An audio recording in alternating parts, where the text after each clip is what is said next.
Let's teach you some advanced base building tactics, in specific how to use your traps and defenses to bait the most popular entries.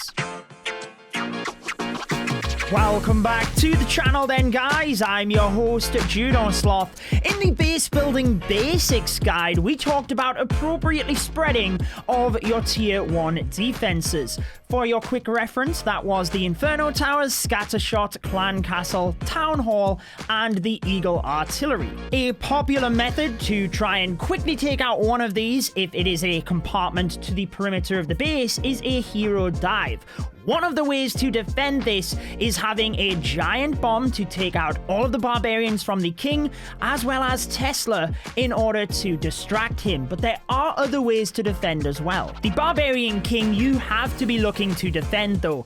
Even if it is part of a queen charge, often you will dive the king into a compartment to set the funnel. However, another method is to box off the tier 1 defense. Now don't get me wrong, if you have an experienced attacker coming at you, they will recognize this, but it is another technique you can use to try and trip people up. The barbarian king is going to path around the scatter shot. It is not going to be able to target it, so it just limits the value that you're allowing your opponent to get. There is a similar technique for defending a royal champion hero dive, but it's important you know we are trying to bait people into these areas, and the main way we do that is assuring the clan castle will not trigger in this compartment. There's not many people that want to dive their heroes into a compartment where the clan castle troops trigger. You're just wanting to take out that area without it. So on the contrary to this compartment with the eagle, not only do we have the barbarian king on defense, which is very distracting, we'd also lure the clan castle troops. Most people will not dive into that area. So you're trying to make it look like there's good value, but then switch so that you trip the attacker up. And that's going to be a theme throughout this video. For the royal champion, the boxed off compartment won't work. She can jump over walls. So what you have to do is again bait it in. You can notice that the clan castle, it's out of range. The opponent might think they can get this scatter shot, but then Tesla pop. You also need to make sure that there are some other defenses covering this range that can do damage to the royal champion, and a skeleton trap is always nice in this area. It means that the scatter shot is actually well protected, and if you can trip your opponent up, they then have to think on the fly. Their plan is not going as they intended. Another very popular attack entry right now is the Blizzard, using the super wizards in the battle blimp,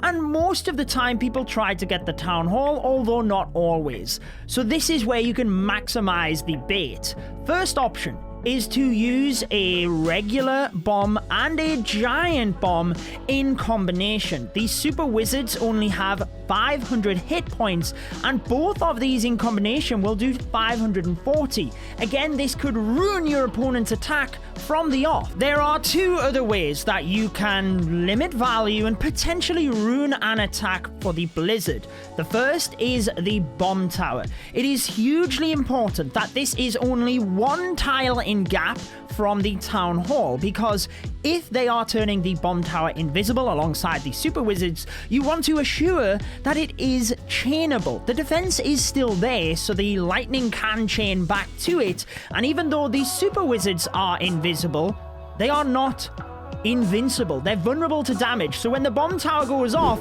it deals 500 damage. Remember what I said about super wizards? 500 hit points.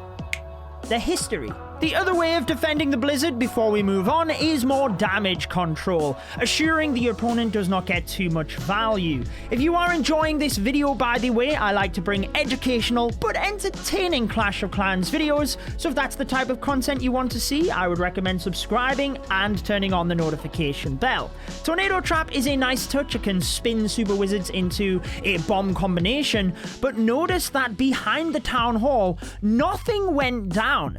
This is because there were two tiles in gap behind the town hall Super Wizards can only chain one tile, so you are limiting the value that your opponent can get. Nowadays, air attacks are very popular, so you do not want your air defense right to the edge of the base. If nothing else, rocket balloons can pick them off. It's ideal for a hero dive, although you could put the clan castle there in order to try and prevent people doing that. In an ideal world, you would have your air defense slightly into the base, potentially surrounded by storages so that dragons could not easily get to them. However, if you do have them to the perimeter of your base, there's ways to defend. You can have Tesla to redirect and distract rocket balloons in order to trip your opponent up.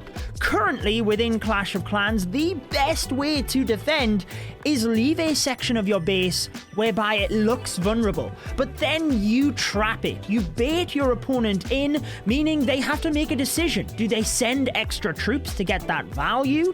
And even if they do, they are adapting from their original plan. It can really mess up an attack, and it's why this video is slanted in that direction. Air defense are one thing, splash damage is another. Wizard towers, scattershot, the multi-inferno, even the town hall. You want to assure they are appropriately spread around the base. You do not want more than one freezable with a freeze spell or an ice golem. You can get very clever with the placement though, whilst it's not always possible. If you can, in a lava loon attack, try and make sure that the wizard tower is not covering the air defense. Thereby, it will lock onto the balloons rather than the lava hound. Even if it can take out one of the small groups initially, this could mean they miss one of the opening defenses. And if it's the wizard tower, that's massive, because then they'd have to path back to it. This replay is probably my favorite in the video. It is hilarious. If people think these wizard towers are to the perimeter of the base, they can use bats here, potentially tank them with an ice golem. Nope.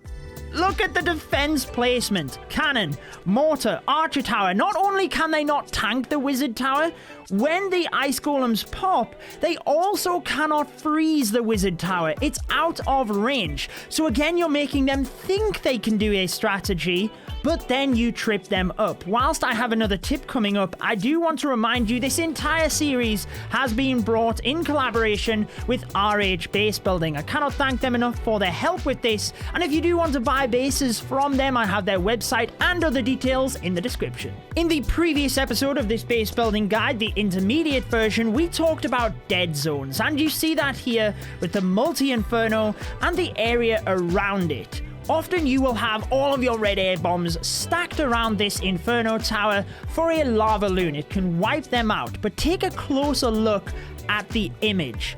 There is a Tesla within that. This is hugely important because one of the popular methods of taking out this central multi is the lightning spells. And unless your opponent is super smart and has used a skeleton spell to activate that Tesla, you will trip them up and pull the balloons into that area anyway. If you do want to see the intermediate version, I have it linked on your screen alongside the subscribe button. Again, thanks to RH Base Building for helping with this. You guys take care, and I will see you in the next video.